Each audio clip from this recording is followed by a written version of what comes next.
Olá pessoal, eu sou o professor Rogério e hoje nessa videoaula ou nessa palestra eu vou abordar o tema da indústria química e seu envolvimento, ou como queiram, o seu desenvolvimento com as duas grandes guerras, com a Primeira e com a Segunda Guerras Mundiais. Tá?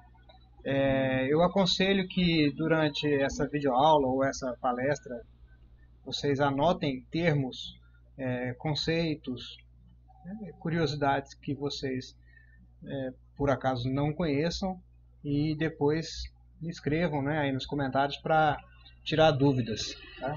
Assim que se eu puder respondê-las será um prazer. Ok?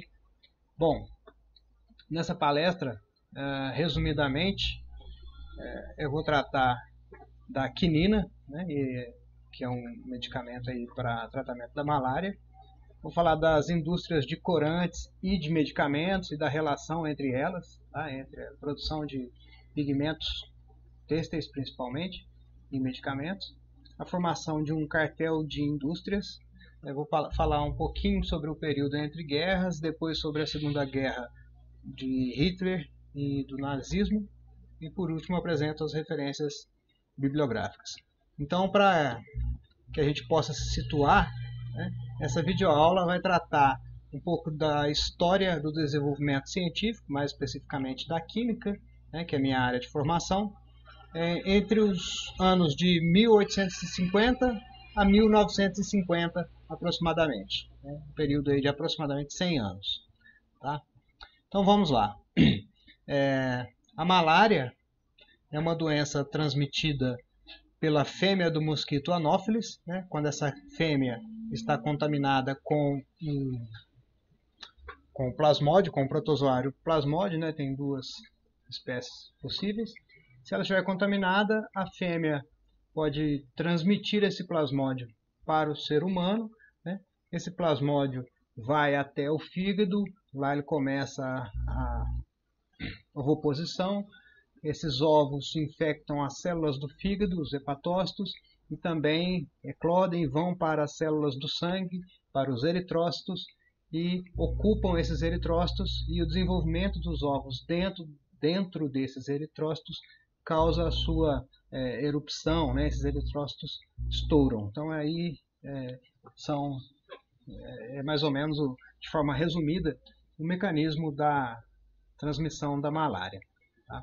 A malária, segundo a OMS, a Organização Mundial de Saúde, em 2008, na África, exclusivamente na África, em 2008, cerca de 400 milhões de pessoas estavam em risco de transmissão da malária. Tá? Em 2010, 3 milhões de crianças morreram menores de 5 anos. Isso corresponde a aproximadamente 2/3 das crianças nascidas. Então veja isso. Em 2010, segundo a OMS, aproximadamente 2/3 das crianças que nasceram na África, especialmente nesses países que estão coloridos aqui, né, no mapinha, 2/3 das crianças aproximadamente morreram antes de completar 5 anos de idade, como causa a malária. Tá? Diversos medicamentos têm sido utilizados no tratamento da malária, entre eles um que para nós é talvez bastante famoso, a cloroquina, né? Por outros motivos aí relacionados com a Covid. Infelizmente, a hidroxicloroquina não apresentou um resultado satisfatório para o tratamento da doença do coronavírus, né? Mas ela é usada no tratamento da malária. A primaquina, e se a gente observar aqui, né, elas têm uma certa semelhança química, né? Muitos medicamentos são desenvolvidos a partir de semelhanças químicas, mesmo estruturas químicas semelhantes, tá? Com pequenas modificações para aumentar a sua solubilidade ou para diminuir sua solubilidade, para aumentar sua resistência a determinados valores de pH, como no estômago ou no intestino, que tem uma variação grande entre esses lugares aí por onde o medicamento pode passar. Então a cloroquina, a primaquina e também a artemisinina, utilizados no tratamento da malária. São medicamentos já mais atuais.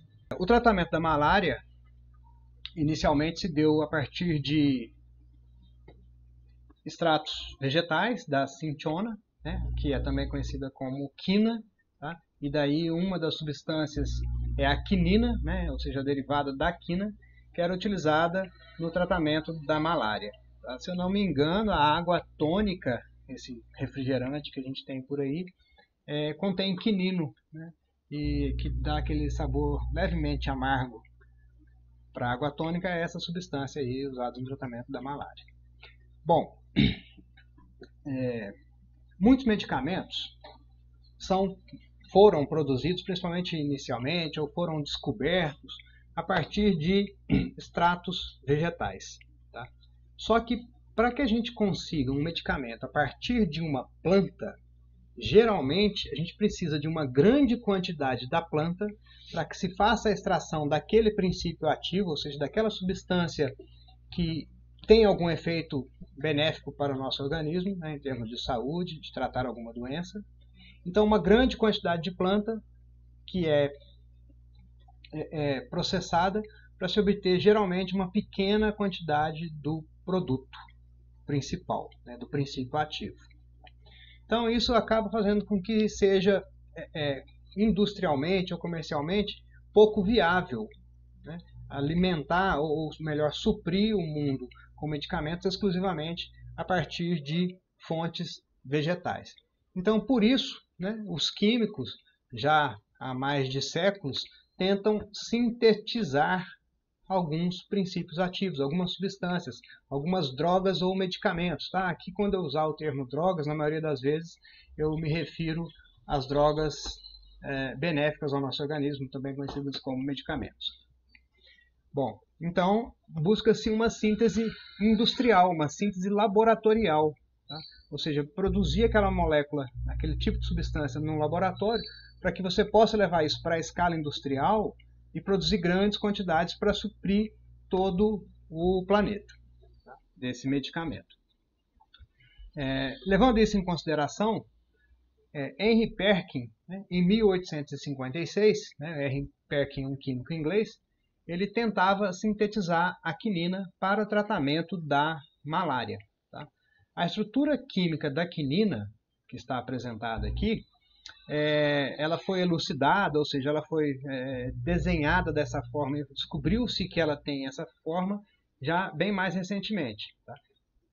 Em 1856, quando Perkin tentava sintetizá-la, ele não conhecia a sua estrutura, né? Então ele fazia muitas vezes até por um método de tentativa a partir de outros grupos como base, tá? E não conseguiu sintetizar a quinina. Tá? Um dos problemas para sintetizar a quinina é que ela apresenta 4 centros estereoquímicos, 4 carbonos quirais, que são esses 4 carbonos circulados aí de vermelho na estrutura da quinina. Esses 4 carbonos quirais, né, são centros estereoquímicos, são estruturas opticamente ativas, né, um assunto da química orgânica, a estereoisomeria. Isso leva a um número elevado, a 2 elevado à quarta potência. Tá? Ou seja, 32 estereoisômeros possíveis da quinina. Então, por isso, é muito difícil sintetizá-la exatamente da forma como ela é ativa. Tá? Então, ele não conseguiu, Perkin não conseguiu sintetizar a quinina, né, nos meados do século XIX, né? Até porque, como eu tinha falado inicialmente, a síntese parcial da quinina foi obtida em 1918, a sua síntese total apenas em 1944, ou seja, cerca de 90 anos depois de que Perkin tinha tentado, e a elucidação estrutural dela, final, só se deu em 1967. Tá?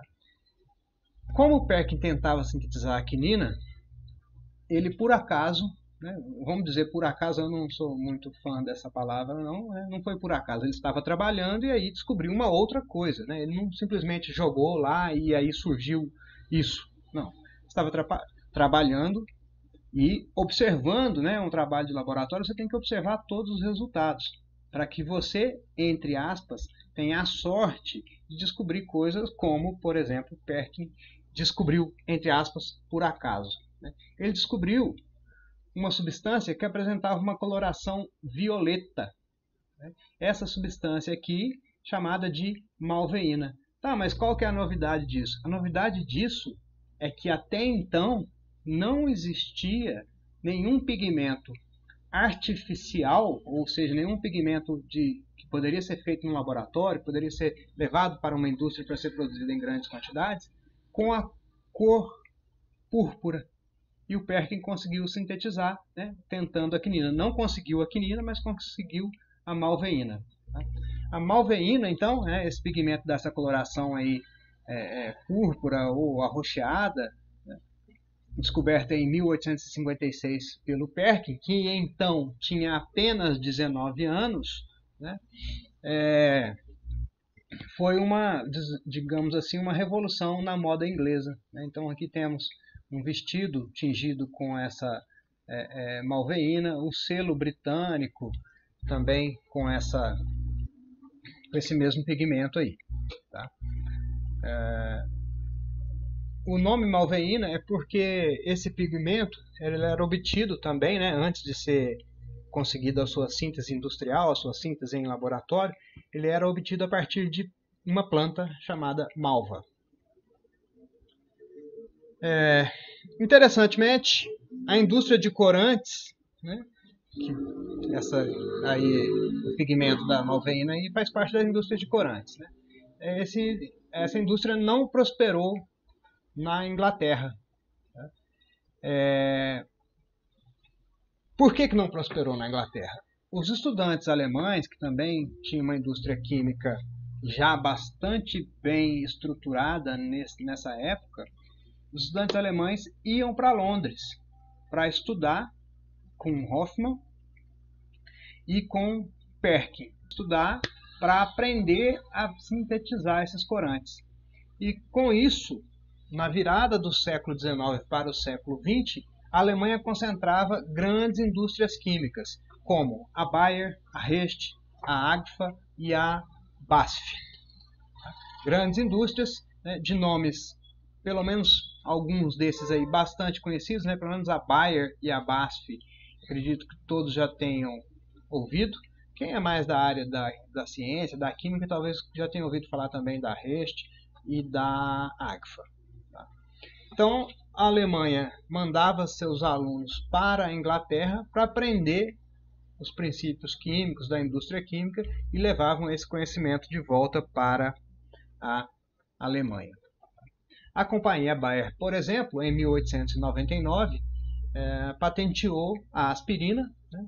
Patente do nome, aspirina é uma patente da Bayer, né? Aspirina se refere ao ácido acetil salicílico, que a gente usa para dores em geral, né? Dor de cabeça, um analgésico e antitérmico. Tá?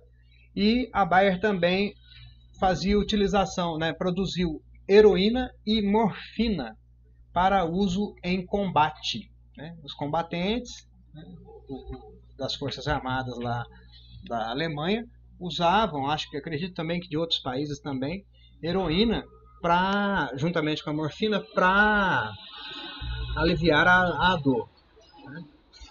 No caso de algum ferimento em guerra. Aqui tem não sei se é exatamente, uma página do American Journal of Physics de dezembro de 1901. A página de uma revista científica, de um periódico científico, né, de 1901, onde tem um anúncio aqui de produtos farmacêuticos da Bayer, que é o hidrocloreto de heroína.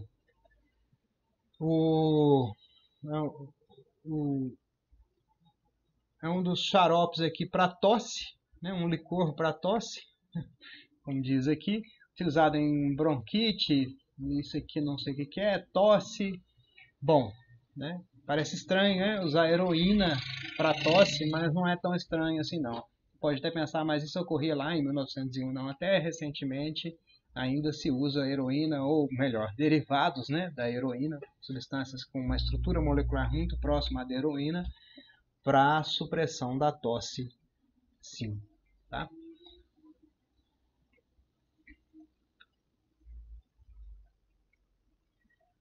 Detalhe aqui, eu grifei aí, que uma das companhias aí que fabricou esse medicamento, né, para tosse é uma Farbenfabriken. Desculpem, o meu alemão é muito fraco. Alemão não é fraco, eu não falo alemão nada, mas nem sei pronunciar. Então, mas esse Farbenfabriken é uma fábrica de corantes, tá? Farben são pigmento, corante, cor, tinta, algo assim em alemão. Então você observa aí que existe uma relação entre a fábrica de medicamentos e a fábrica de corantes, tá? Se a gente voltar um pouquinho no que eu estava comentando, a partir da tentativa de sintetizar um medicamento, o Perkins sintetizou um corante. Essas indústrias geralmente andam juntas. Aqui mais um exemplo de rótulo de xarope para tosse, né? O problema, tosse, mais ou menos como um personagem nosso aqui do Brasil de humorístico, né? A gente poderia dizer: tosse, seus problemas se acabaram. Chegou a glicoheroína de Smith, né? Ou seja, glicoheroína, uma heroína para tosse, morfina para dor. Não, a Bayer usava a heroína para supressão da tosse. A Bayer também sintetizou a alizarina. Né? A alizarina é um pigmento de cor alaranjada, que está apresentado aqui na tela. Esse pigmento de cor alaranjada aqui, né? É a alizarina, que foi sintetizada a partir do antraceno, uma forma mineral que contém esses anéis benzênicos aqui. Então, depois de várias etapas, né, por modificações do antraceno, ele se transforma nesse pigmento colorido que é a alizarina. Qual que foi a vantagem dessa aqui? A alizarina era obtida de maneira natural, a partir de extratos vegetais. Como eu disse um pouco antes, né, só para reforçar isso, quando a gente obtém algo, para que a gente possa obter algo a partir de fontes naturais, a gente precisa de muito daquela planta para obter um pouco do produto final, purificado. Na síntese de laboratório, você faz direto aquele produto e geralmente a partir de uma matéria-prima mais barata, como aqui o caso era o antraceno, e o preço abaixou muito. No caso, a Bayer conseguiu abaixar de 15 dólares por libra, que era a natural, para 55 centavos por libra, né, de dólares por libra, a sintética. Essa libra que eu estou falando aqui não é a libra esterlina, não, é a libra de peso, tá? Ou seja, aproximadamente meio quilo. Então, resumindo, a obtida de fontes vegetais custava 15 dólares meio quilo e a sintética 55 centavos de dólares por meio quilo. Tá? Então, o preço abaixou muito para esse pigmento, também sintetizado pela Bayer. A BASF, né, que BASF são as iniciais de Bad Schanelin Soda Fabrik, que é fábrica, vamos lá para a nossa aulinha de alemão, fábrica de soda e anilina. Anilina também é um corante, né? A gente já deve ter usado a anilina aí como corante alimentício. São derivados da anilina que apresentam cores variadas. Então, fábrica de soda e anilina de Badisch. Badisch é uma região, na região de Baden, lá na Alemanha, ao sul da Alemanha. Então, a BASF produziu o índigo sintético, o índigo blue, né, com menor preço do que o índigo natural. O índigo é a coloração azul, se eu não me engano, muito usado para tingimento de jeans, tá? Esse pigmento aí. Aqui está a estrutura química. Tá? Não sei se vocês repararam, mas é interessante observar que geralmente as substâncias coloridas apresentam um grande número de conjugações. O que são conjugações? Conjugações são essas alternâncias aqui entre ligações duplas e simples. Duplas e simples. Aqui no caso, né, desculpe a minha habilidade com o cursor aqui é ótima, né? Vocês perceberam? Mas aqui é dupla simples, dupla simples, dupla simples. E essa conjugação, essa alternância de ligações duplas e simples, desculpa, esqueci de ir para cá, bom, faz com que há uma mobilidade das ligações π. E essa mobilidade das ligações π gera um comprimento de onda, né? São elétrons, são ondas se movimentando tem uma determinada frequência, um determinado comprimento de onda, e geralmente as substâncias coloridas, ou seja, aquelas cujas quais a gente enxerga cores, apresentam essas conjugações, essas alternâncias, um grande número de alternâncias entre ligações duplas e simples, como aqui na molécula do índigo natural, que foi produzido sinteticamente pela BASF. A Alemanha, então, possuía, no final do século XIX, início do século XX, uma dominância muito grande no mercado das tintas e dos medicamentos. Como eu disse, essas duas indústrias andaram juntas e andam até hoje. Em 1904, Karl Duisberg, que era um dos dirigentes da Bayer, ele propõe exatamente com essas palavras, porém não na língua portuguesa, a formação do cartel das indústrias de tintas e medicamentos. Tá? Inicialmente foram dois grupos formados que em 1926, ou seja, num período entre guerras, então isso aqui é interessante a gente ressaltar, principalmente quando eu voltar a falar do período entre guerras. Então, em 1926, esses dois grupos idealizados inicialmente por Karl Duisberg, eles se fundiram para formar um enorme cartel conhecido como IG Farben Industrie. Tá? IG Farben, voltando para a nossa aulinha de alemão, Interessen, Gemeinschaft, Farbenindustrie, ou, em outras palavras, na língua portuguesa, uma comunidade de interesses, não sei se é exatamente isso que significa, mas eu diria é um cartel da indústria de corantes. IG Farben, às vezes eu vou tratar simplesmente por IG Farben, Interessengemeinschaft Farbenindustrie, ou o cartel da indústria de corantes. Em 1926, que é um período entre guerras, tá? Um período de grande recessão econômica mundial. Tá? Com a quebra da Bolsa de Nova York lá em 1929, sinceramente não me pergunte nada sobre isso, porque bolsa, economia, infelizmente, não é comigo mesmo. Tá? E o que me responde, cara? O que a quebra da bolsa tem a ver com a gente? Só porque a gente é capitalista. Né? Aí, por sermos capitalistas... Bom, deixa isso para lá, isso não faz parte dessa aula, não é assunto. Rogério, volta. Ok. Então foi formado o grande cartel da indústria de tintas, né? Com enormes edificações, em grande quantidade de produção química. A indústria química na Alemanha prosperou muito. E em 1914 a Alemanha entra para a Primeira Guerra com uma certa ingenuidade. Como assim? Vamos lá, vamos acabar com esse negócio logo, a gente vai lá, dá uns tiros lá, mata esse povo aí e pronto.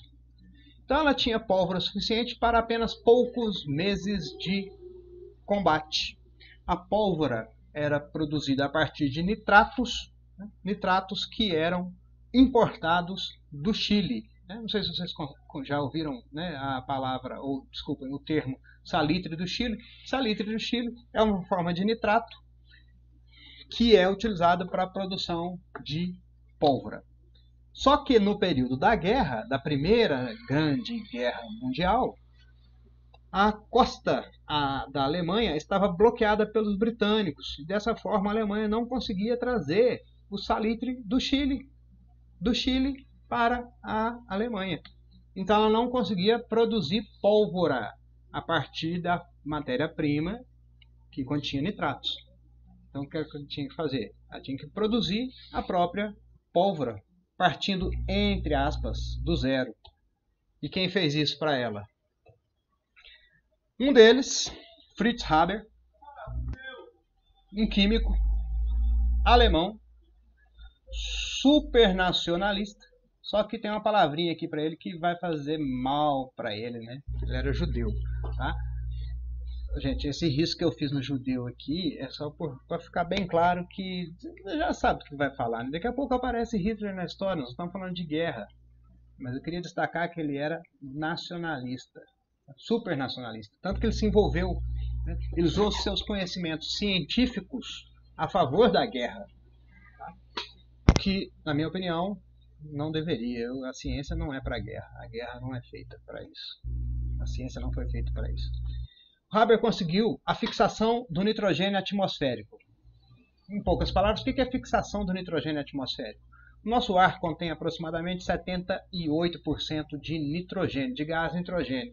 Mas esse gás nitrogênio não é utilizável diretamente. Ele é um gás muito inerte, né? Eu posso acender um isqueiro aqui, pôr fogo, que não acontece nada com esse nitrogênio. E fazer a fixação, ou seja, transformar o nitrogênio em algo útil, não era tão simples assim. Mas Haber conseguiu produzir amônia a partir do nitrogênio do ar, né?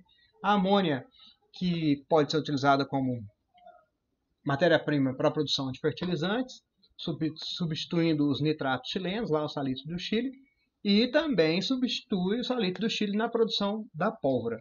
E com isso, com a descoberta aí desse processo para fixação do nitrogênio, a produção de amônia a partir do nitrogênio, Haber ganhou o Nobel de Química em 1918. Haber, químico, fazia as coisas em escala laboratorial, né? No laboratório de química, a gente diz que a escala é uma microescala, uma escala pequena. E para ser produzido e distribuído e usado em grandes quantidades, precisa se levar para a escala industrial. Então, o engenheiro químico Carl Bosch, engenheiro alemão, levou a reação proposta por Haber para a escala industrial, ou seja, tirou do laboratório e levou para a indústria. Então, daí dá-se o nome a esse processo de produção da amônia de processo Haber-Bosch. Tá? Possivelmente, se você está no ensino médio, ou se já esteve, você já estudou. Mas se você está e ainda não estudou, você vai estudar esse processo Haber-Bosch. E se o seu professor não te ensinar o processo Haber-Bosch, peça-o. Porque ele envolve muita coisa. Ele foi, então, o Carl Bosch, o primeiro engenheiro químico a ganhar em 1931 um prêmio Nobel.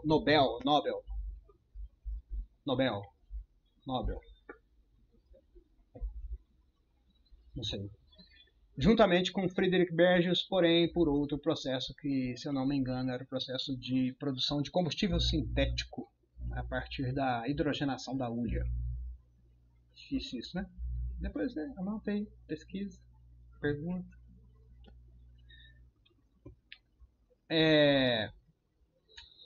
A reação é muito simples: nitrogênio atmosférico mais gás hidrogênio, proporção de 1 mol para 3 de nitrogênio para hidrogênio, produz 2 mols proporcionalmente, né, de amônia gasosa, uma reação exotérmica com liberação de 92,2 kJ por mol de nitrogênio que é consumido. Tá? Então é uma reação basicamente simples, não tem, né, nada demais aqui, uma reação, digamos, uma reação de adição, né, uma síntese mesmo. Uma substância simples, outra substância simples, formando uma substância composta aqui. O problema é que, para que isso ocorra, para que a reação entre nitrogênio e hidrogênio ocorra, é necessário o uso de catalisadores e uma elevada pressão. Porque as substâncias gasosas, né, uma propriedade que os gases têm, devido à sua energia cinética relativamente alta, eles se espalham, né? Quase não há interação entre as moléculas, então a tendência delas é se espalhar e não se agrupar.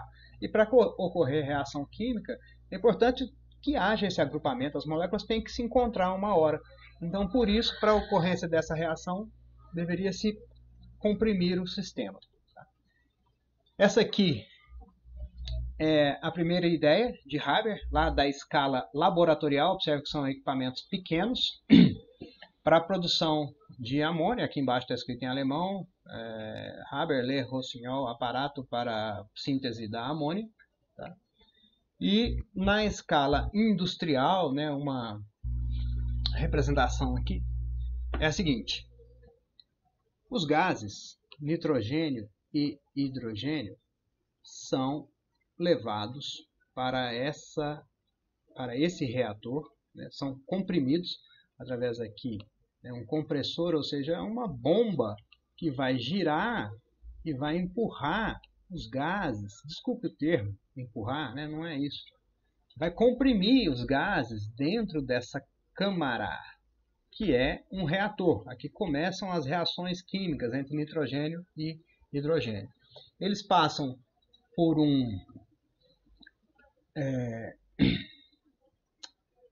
por algumas placas contendo catalisadores. Geralmente esses catalisadores são catalisadores metálicos, às vezes de metais nobres como platina, paládio, níquel, tá? E vão também para o aquecimento. Então eles são comprimidos e mandados para dentro dessa câmara, onde tem os catalisadores e onde tem o aquecimento. Então os gases quentes e comprimidos começam a reagir, produzindo amônia, porém a reação não se dá 100%.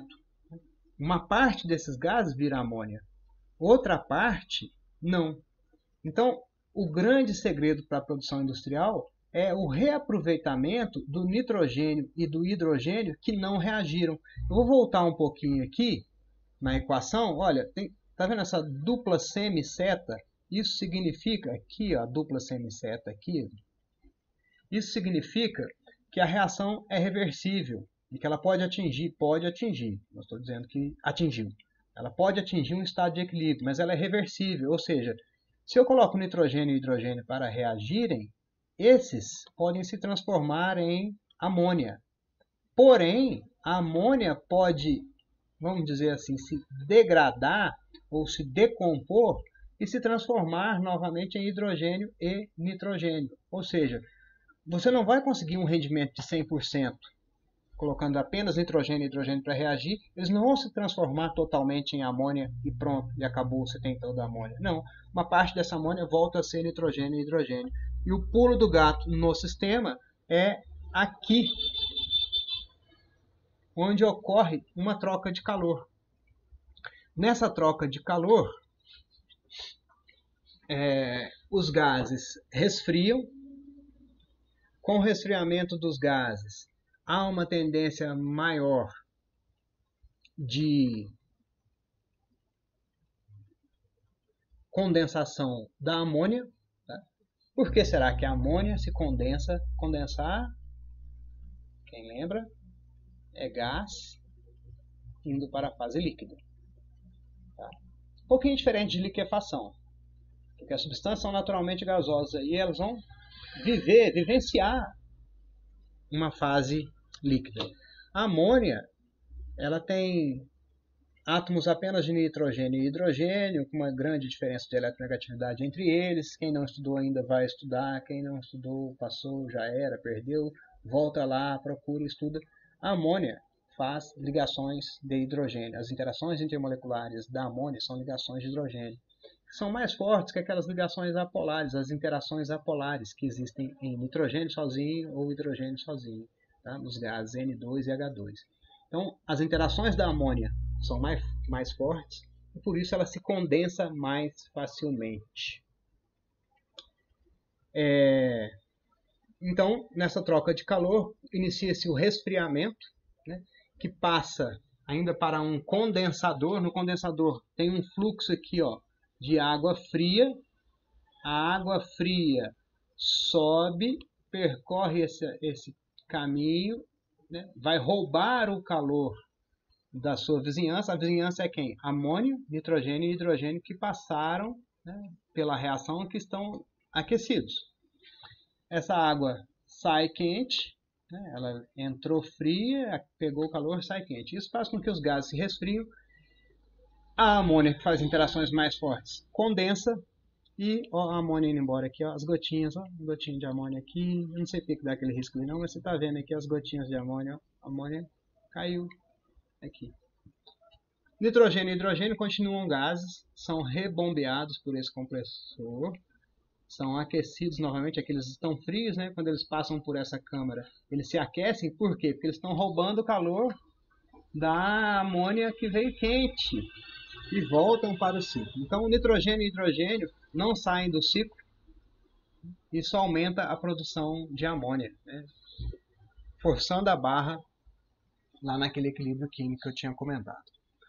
Além disso, né, bom, então, a partir da amônia, a amônia é um produto fixado no nitrogênio, a gente consegue trabalhar com ela, a gente consegue fazê-la ser oxidada e virar nitratos, por exemplo. Tá? Só que além disso, na Alemanha também não tinha estoque de borracha para manter o seu exército. Tá? E um submarino alemão, o submarino Deutschland, foi 2 vezes aos Estados Unidos, levando corantes e Salvarsan. Salvarsan era um medicamento produzido pela Rest, levava esse medicamento, levava diversos corantes e voltava com munição e borracha. Isso aconteceu, né, durante a guerra, a Alemanha fazendo comércio com os Estados Unidos. Tá? Ou seja, não vou falar de política aqui. Com isso, 7 companhias norte-americanas se juntaram aos acordos do cartel lá da IG Farben da Alemanha. Entre essas indústrias americanas destacam-se a Standard Oil, a DuPont e a Alcoa. Alcoa, produção de alumínio, Standard Oil, exploração de petróleo e derivados, e DuPont, fibras sintéticas, né, polímeros. Então, durante a Primeira Guerra, nos tempos da Primeira Guerra Mundial, como a Alemanha já tinha uma excelente indústria química e ainda agregou a ela indústrias americanas, a Alemanha estava dominando a produção industrial nos períodos da Primeira Guerra. As condições de guerra para a Alemanha não estavam nada boas, né? Como eu disse há pouco, ela não entrou para a guerra muito bem preparada, e então, para conseguir algum êxito, passou a utilizar gases tóxicos na guerra. O primeiro gás tóxico foi proposto por Haber, o teste do gás cloro, na Batalha de Ypres, na Bélgica. O gás cloro em sua forma natural, Cl2, é esse gás verde amarelado quando em concentrações mais elevadas, né? Geralmente ele pode estar presente e a gente não enxergar a cor dele, porque se ele estiver diluído a gente não vai perceber, tá? Mas se ele estiver confinado em algum recipiente, ou se ele estiver em grandes quantidades, a gente vai observar essa coloração amarelada, verde amarelada. Durante a Primeira Guerra, a utilização era basicamente usando cilindros de gás cloro que eram lançados nas trincheiras. Olha o lançador aqui, olha o cilindrinho de Cl2 aqui, né? Ou o próximo aqui já esperando para lançar. Eles lançavam esses cilindros de gás cloro nas trincheiras inimigas, né? Soltavam aí esse gás, e isso fazia com que quem respirasse esse gás se intoxicava. E daí surgiram as primeiras máscaras que a gente hoje tanto usa, né? Tão essenciais hoje para a gente, nessa situação que a gente está. Mas inicialmente eram máscaras feitas de pano, ó, inicialmente, né? Nem parece que hoje a gente faz isso. Só que aqui elas eram umedecidas com urina, tá? A urina tem substâncias básicas. A urina não é exatamente uma substância básica, um meio básico, mas ela contém substâncias que contêm nitrogênio, que são básicos, e o cloro tem características levemente ácidas, ou não, tem características ácidas, não são levemente não. Então, algumas substâncias da urina conseguem absorver esse cloro. Tá? E aqui a gente tem alguns jumentos, desculpa, é um só, né? Utilizando máscara, e outros dois aqui, não vou comentar sobre a opção deles não, às vezes eles estão ali porque são ordens. É o desenvolvimento das máscaras, né? Essa aqui parece já que é uma máscara com filtro de carbono, né? Carbono ativado, né? Um pó de carvão, mas não tenho essa certeza para afirmar. Tá? Então, na Primeira Guerra, além da primeira utilização de gases tóxicos, também a gente tem o desenvolvimento das máscaras de proteção aí. Tá? O gás cloro, ele provoca inúmeros males na pele, queimaduras e destruição dos tecidos, nos olhos pode causar queimaduras e sua principal intoxicação se dá por vias respiratórias, causando tosse, irritação das mucosas, sufocamento,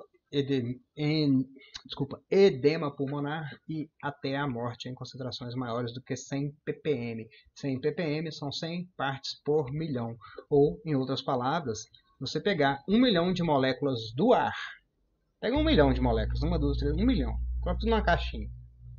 Você pegou aleatoriamente esse 1 milhão de moléculas. Se dentro desse 1 milhão 100 forem de gás cloro, você não conseguiu fazer isso tudo que eu falei, porque você já teria respirado isso e teria morrido. Tá? Ou entre guerras. Bom, entre guerras, um período de recessão, mas é um período de florescimento da IG Farben. Não é um período de recessão entre guerras, não teve a quebra da Bolsa de Nova York, não foi onde nada se produzia, ninguém conseguia nada, fome, doenças, etc.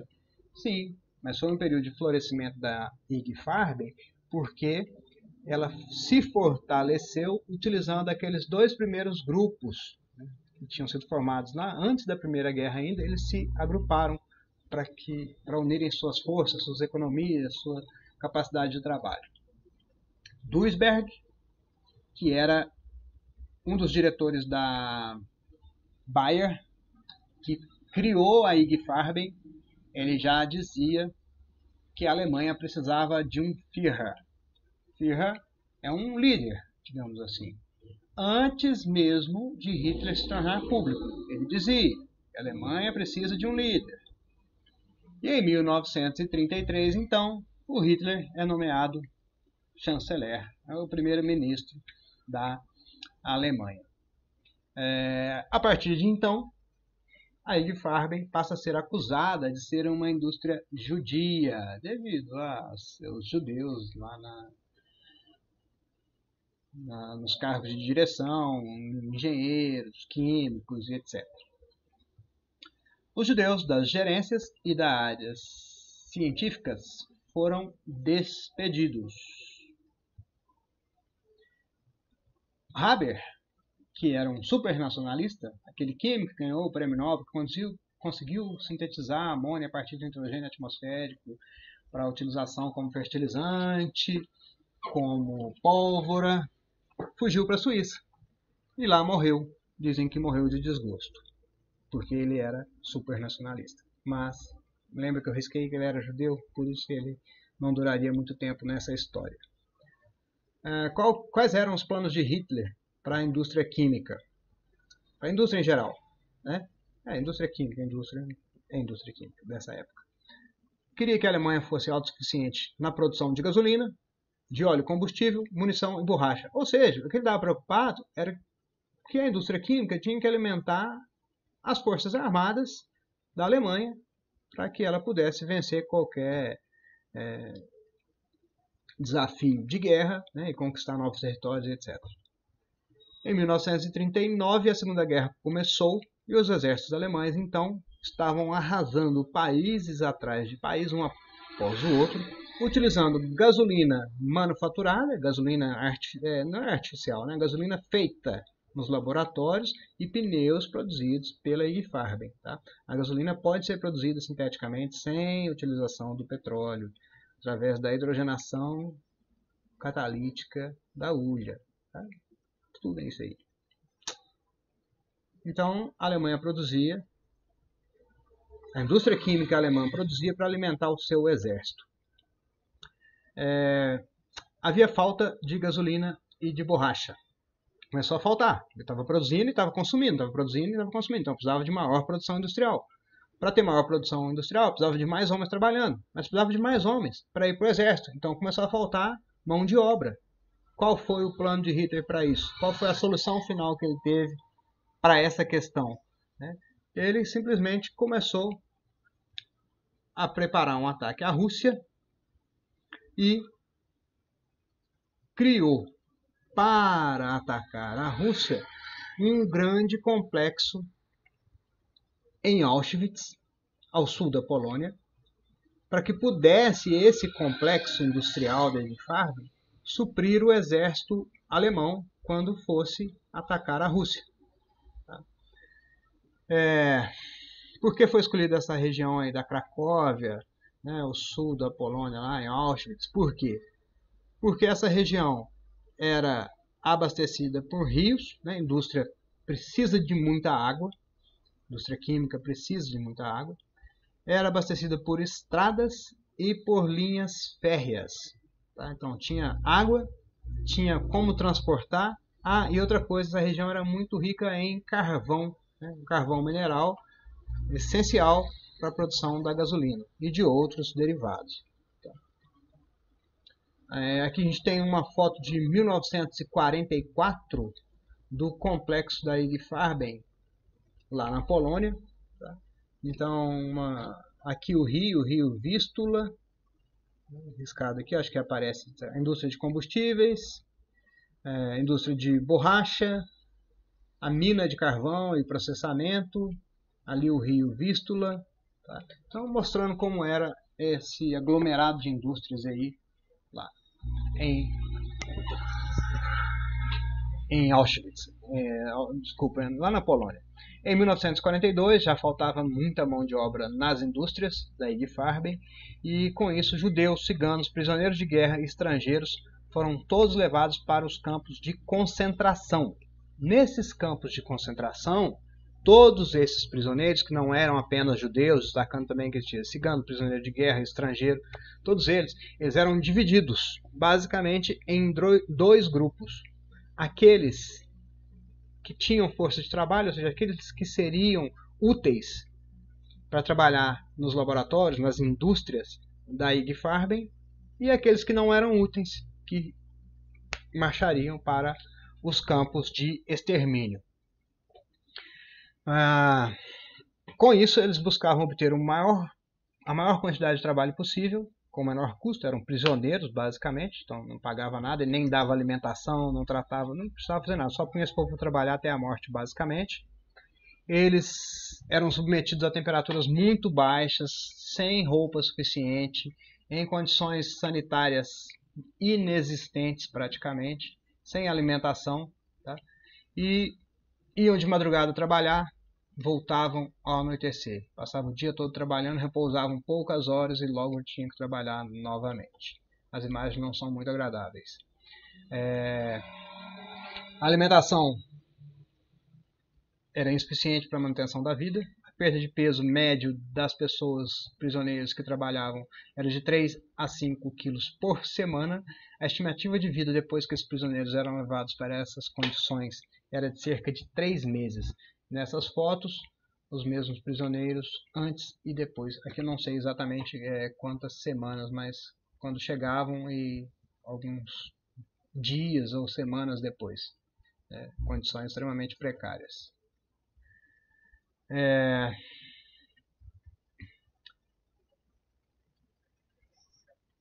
E aqueles que não tinham mais utilidade para Hitler deveriam ser exterminados. Então Hitler propõe o estabelecimento dos campos de extermínio em todo o Reich, em toda a sua área de dominância ali, e para matar mais rapidamente esse grupo de pessoas, foi proposta inicialmente a utilização do monóxido de carbono. Esse monóxido de carbono era produzido a partir de motores a combustão. Os prisioneiros eram colocados no interior desses caminhões, né? Diziam, né, para não causar muito alvoroço, né, para que houvesse um controle dessa população, eles eram colocados nesses caminhões dizendo que seriam transportados para um outro complexo com melhores condições, etc. Só que nesses caminhões, o escape que sai do motor era ligado dentro dessa câmara. Então esses motores a diesel não tem uma combustão completa, há uma grande produção de monóxido de carbono, então essa câmara fica contaminada com excesso de CO. E aí as pessoas que estavam ali morriam. Só que esses caminhões eram relativamente pequenos para a quantidade de prisioneiros que Hitler queria exterminar, né? Então foram produzidas câmaras de gás maiores. Mas mesmo assim, o processo letal, a letalidade do monóxido de carbono é alta, claro, mas o processo é lento. Gasta de cerca de 1 a 3 horas para a pessoa se contaminar o suficiente com monóxido de carbono e morrer. E isso, para as condições que eles precisavam, queriam mantê-la na Alemanha, precisavam, não consigo usar isso, mas estava demorando, então eles queriam uma forma mais rápida de matar os prisioneiros. Como que a hemoglobina, como que o monóxido de carbono mata? Ele mata porque é o seguinte: a hemoglobina, essa equação aqui, isso aqui é a hemoglobina protonada. Protonada porque aqui ela está com o próton hidrogênio, H+. Você não sabe o que é próton, depois numa outra situação, coloca nos comentários, dicas, etc. E essa aqui está oxigenada. Tá? Então a hemoglobina, que eu chamei aqui de HGB, ela tem essa forma protonada e aqui a forma oxigenada. Tá? E é um equilíbrio químico que ocorre naturalmente durante a nossa respiração. A hemoglobina vai até os alvéolos pulmonares, né? A hemoglobina está presente no sangue, tá? Ela vai até os alvéolos pulmonares, lá ela recebe o oxigênio, então ela se transforma na hemoglobina oxigenada. Tá? E tem um outro mecanismo envolvendo, que é com o CO2, né? Porque a gente expira o CO2, então tem a saída do CO2 para que haja a entrada do oxigênio na respiração normal. Na presença do... e quem faz esse carregamento do oxigênio aqui, né, do alvéolo pulmonar até as nossas células, onde precisa do oxigênio para promover respiração, queimar os alimentos que a gente ingeriu, é essa estrutura aqui, chamada de grupo M, e esse grupo M tem átomos de ferro em seu interior. São íons de ferro, na verdade, e esses íons de ferro que se ligam, fazem interações do tipo íon dipolo. Se você não sabe o que é a interação íon dipolo, escreve aí também, procura, estuda, pesquisa, se não achar, pergunta, que depois a gente chega o rei nisso aí. Então aqui o ferro faz interações íon dipolo com moléculas apolares, como por exemplo o O2, íon dipolo induzido. Nossa, esse O2 está parecendo mais um D2, mas é o oxigênio. É esse ferro aqui, né, dessa estrutura, né, que é o grupo M, presente lá no interior de uma proteína que é a hemoglobina. A hemoglobina faz parte dos glóbulos vermelhos, que estão no sangue, que vão até o alvéolo pulmonar, que é onde chega o oxigênio. Aí esse ferrinho aqui pega o oxigênio e leva para onde precisa. Tá? Só que, na presença de... Eu não vou explicar isso aqui não, agora não. Se bem que você pode não ser do ensino médio, né? Se você já está lá um pouquinho mais avançado, já entrou num curso de química, ou talvez até no ensino médio, mais pancada, assim, dependendo, às vezes você pode até ter ouvido falar disso. Tá? O monóxido de carbono, CO, né? Esse aqui a gente vai usar uma teoria chamada teoria do orbital molecular. Se você não sabe o que é, pesquisa, procura, etc. Teoria teoria do orbital molecular. Então a distribuição dos elétrons aqui, né, são 10 elétrons de valência, 4 do carbono, 6 do oxigênio, nível 2s, ligante, sigma, ligante, antiligante, depois o sigma ligante, sigma antiligante do 2p e as ligações π, distribuição eletrônica aqui, para quem já sabe o que é a teoria do orbital molecular. Tá? O que acontece? O monóxido de carbono tem essa distribuição eletrônica aqui e nos orbitais 2p tem dois pares de elétrons em π ligante, ou seja, faz essa ligação π, dois orbitais p fazendo ligações π. Então, uma coisa que eu vou falar numa outra aula, mas se você reparar, ó, é amarelinho com amarelinho aqui, tá vendo? Amarelinho com amarelinho, e aqui vermelhinho com vermelhinho. Essa representação que eu uso sempre para esse tipo de explicação aqui. Lembrando que essa explicação é um pouco mais complexa e não vou me preocupar se você não entender isso agora, tá? Mas o monóxido de carbono tem essa ligação π, por causa dos orbitais π ligante. E os próximos orbitais de mais baixa energia não ocupados, né? Se você já estudou, vamos voltar a falar, você vai entender. Se você não estudou e quiser estudar, mas não é muito assunto para ensino médio, o que eu estou falando aqui são do HOMO e do LUMO. É do highest, esse aqui é o HOMO, tá? HOMO, H-O-M-O, Highest Occupied Molecular Orbital, ou em outras palavras, na língua portuguesa, orbitais moleculares de mais alta energia ocupados. E esses aqui, representados aqui agora, aqui, ó, esse aqui é o LUMO, L-U-M-O, LUMO, Lowest Unoccupied Molecular Orbital, ou em outras palavras, orbital molecular não ocupado de mais baixa energia. Tá? Então são esses dois aqui. Aqui que ocorrem as transições eletrônicas, etc. Podem ocorrer aqui entre esse HOMO e LUMO aqui, dependendo desse valor dessa diferença de energia. Bom, e o LUMO do CO tem essa forma, ó, amarelinho com vermelhinho, vermelhinho com amarelinho. Reparou que é diferente? Embaixo, amarelinho com amarelinho, vermelhinho com vermelhinho, aqui é ligante. O de cima não combina, o de cima é antiligante. E o orbital π antiligante do monóxido de carbono tem essa forma aqui. Agora, sabe como que é a forma do orbital D do ferro 2+, presente lá na hemoglobina?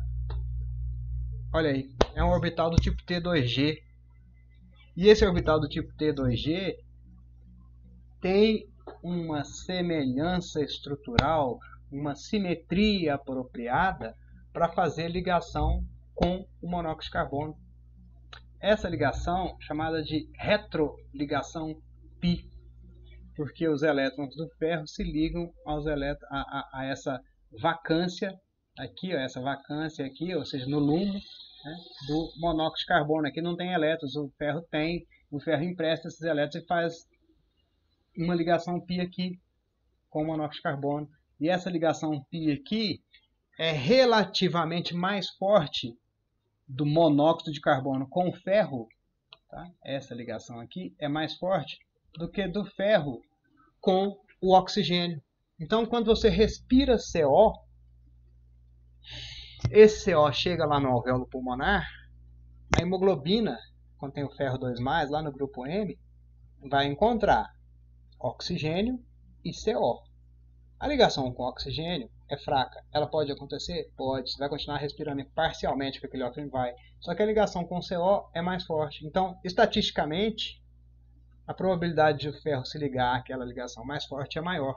Então, o ferro passa a levar para dentro do seu organismo, a hemoglobina passa a levar para dentro do seu organismo, o monóxido de carbono e não o oxigênio. Então, você vai ficando sufocado e em elevadas concentrações de monóxido de carbono, tchau, já era. Por isso, não fique em ambientes fechados com motores a combustão ligados. Tá? Garagem, não existe isso. Mas se por acaso você vê alguém ligando o carro de manhã para aquecer numa garagem fechada, está errado duas vezes. Primeiro, porque não precisa ligar carro para aquecer hoje em dia, não. Você liga e sai andando. Tá? É frescuragem isso aí. E outra é que garagem fechada vai acumular o monóxido de carbono, resultado da combustão incompleta de combustíveis fósseis. Tá? E se a pessoa respira muito, né? Aquecedores, a gás também, direto a gente tem história, notícia ruim disso aí. Bom, o CO mata, mas é lento, até 3 horas demora para matar. Então, a Ig Farben possuía um formicida, um veneno para formiga, Zyklon B, pesticida. Esse pesticida é o cianeto de sódio, que em meio ácido produz ácido cianídrico, né, que libera cianeto, que é extremamente tóxico. Então, esse Zyklon B passou a ser utilizado como uma nova forma de matar os prisioneiros, porque ele produz um gás que é o cianeto. Tá? E nesse caso, o cianeto interfere diretamente na cadeia respiratória, né, dentro da mitocôndria, especialmente atrapalhando o mecanismo de oxidação do citocromo, porque aqui, vamos lá, vou deixar esse mecanismo aqui melhor. O que acontece é o seguinte: na cadeia respiratória, uma das etapas do ciclo da cadeia respiratória envolve a oxidação, que é a passagem de ferro 2 para ferro 3, um ferro presente no citocromo, e também uma etapa de redução. Para quem é mais da biologia, pode voltar aqui e estudar a ubiquinona, o biquinona H2, tá? Mas para a gente agora está aqui, ó, ferro 3, ferro 2. O processo de ferro 2 para ferro 3 é uma perda de elétrons, é uma oxidação. De ferro 3 para ferro 2 é um ganho de elétrons, é uma redução. Tá? Então, nessa passagem de ferro 2 para ferro 3, na oxidação do citocromo, tem a liberação de elétrons. Esses elétrons que são liberados aqui, eles vão para o H+, que foram liberados lá pela ubiquinona lá atrás, numa outra etapa. Então, o H+, reduz na presença de oxigênio, né, o oxigênio que a gente respira, reage com esses H+, eu estou mostrando com o dedo aqui, desculpa que eu não estou acostumado a isso. O oxigênio que a gente respira reage com o H+, mais os elétrons que vieram da oxidação do ferro, para formar, para formar água, que é um dos produtos da nossa respiração.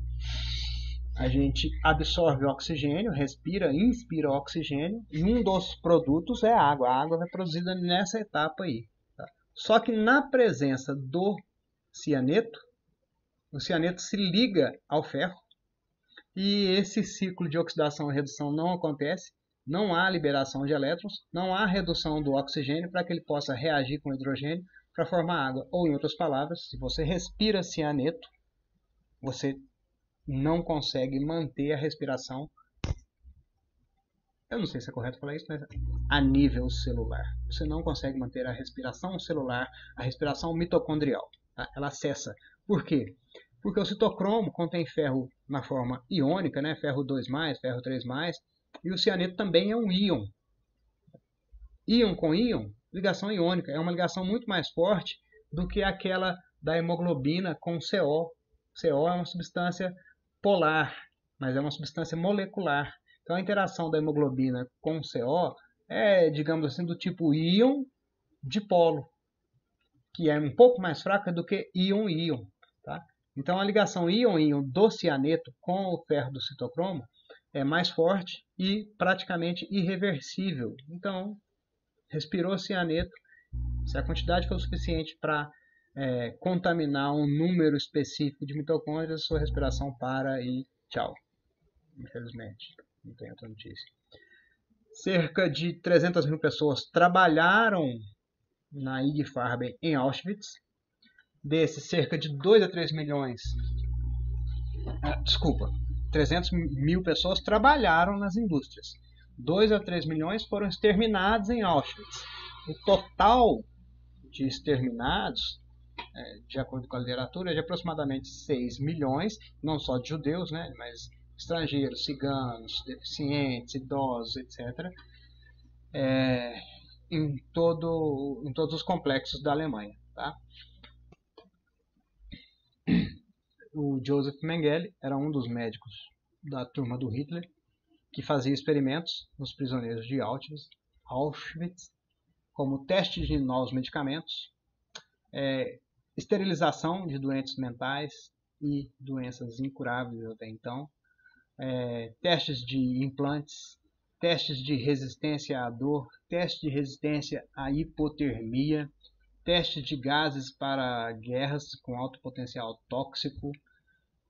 Que mais? Bom, resumindo aqui, a indústria química e a medicina da Alemanha estava simplesmente voltada à produção de um país mais forte em termos de guerra, pelo que se vê até aqui. Tá? Vou deixar para as críticas, cada um faça a sua, se é assim que se envolve, ou melhor, se é assim que se desenvolve a ciência, que deveria ser, se envolvendo, não sei se ficou bem claro lá no começo, o título é o entre parênteses, envolvimento da indústria química, ou seja, o envolvimento e o desenvolvimento da indústria química com a guerra. É válido ou não é? Muita coisa foi descoberta, muita coisa foi sintetizada, muitos produtos, muitos medicamentos, mas é assim que a vida caminha mesmo? Pós-guerra, ocorreu o julgamento de Nuremberg. O julgamento foi limitado só aos principais nazistas e os diretores, digamos assim, da IG Farben foram considerados culpados por escravização e assassinato em massa. Porém, suas sentenças variaram de apenas 1 a 8 anos. Tá? A IG Farben, que era aquele grande cartel, veja só que novidade, foi quebrada em 3 grandes companhias, BASF, Bayer e Rest. Ou seja, voltou a ser o que era antes. Tá? Então, as críticas a respeito dessas empresas, dessas indústrias, né, a respeito do desenvolvimento químico e a sua relação com a guerra, isso aí vai ficar para a cabeça de cada um e raciocinar, pensa sobre isso, ver se é assim, será que é esse o caminho? Já falei, né? Referências bibliográficas. Precisando, consultem essas referências. Perguntas, dúvidas, sugestões, escreva no comentário aí. Na medida do possível, eu tentarei responder. Ok? Referências. Artigos científicos. Não vou comentar sobre eles aqui, né, exatamente. Você pode procurar essas referências, se você dá um pause aí e procura. Tá? Algumas pessoas aqui, só interessante. Excelente pessoa, conheço pessoalmente, foi meu orientador na Química Nova, então é um artigo em português para quem não lê em inglês. Tá? Aqui da Organização Mundial da Saúde, os dados a respeito da malária que eu tinha comentado. Ok. Também Revista da Medicina Tropical Brasileira, Journal Chemical Education, Criminologia e Polícia, American Journal of Pharmacy. Então, procurem essas revistas, se você consegue, essas referências. Se você consegue ler em inglês, ótimo. Se não consegue, tem referência em português, tem muito mais coisa por aí. Alguns livros relacionados à época, Memória da Barbárie, Holocausto, Massacre de 6 milhões, A Indústria do Holocausto, isto é, Indústria do Conhecimento, Livro do Conhecimento. Se você precisar, dá um pause aí, procura. Eu não tenho esses livros, não tenho essas referências, porque eu tenho a seguinte teoria. Livro, quando eu compro, eu leio e passo para frente. Eu não guardo o livro. Vou guardar para quê? Para ficar na minha estante ali? Não tem estante aqui, né? Para ficar lá, aquele monte de livro. Não vai um monte de gente lá em casa para pegar livro e ficar. Não, então eu li, vazou. Vai para outras pessoas, porque outras pessoas têm que ler. E eu falo para ela, você vai ler? Você quer ler? Beleza, mas depois você passa para outro, não fica com esse livro aí não. E se você quiser fazer o mesmo, acho que é interessante. E os artigos científicos aí, todos eu li online. Desculpa, eu li na tela, né? Não li online. Fotos e ilustrações tiradas de diversos sites. Os principais estão aí, listados. Ok? Muito obrigado por sua atenção. Precisando, escreve no comentário. Até mais.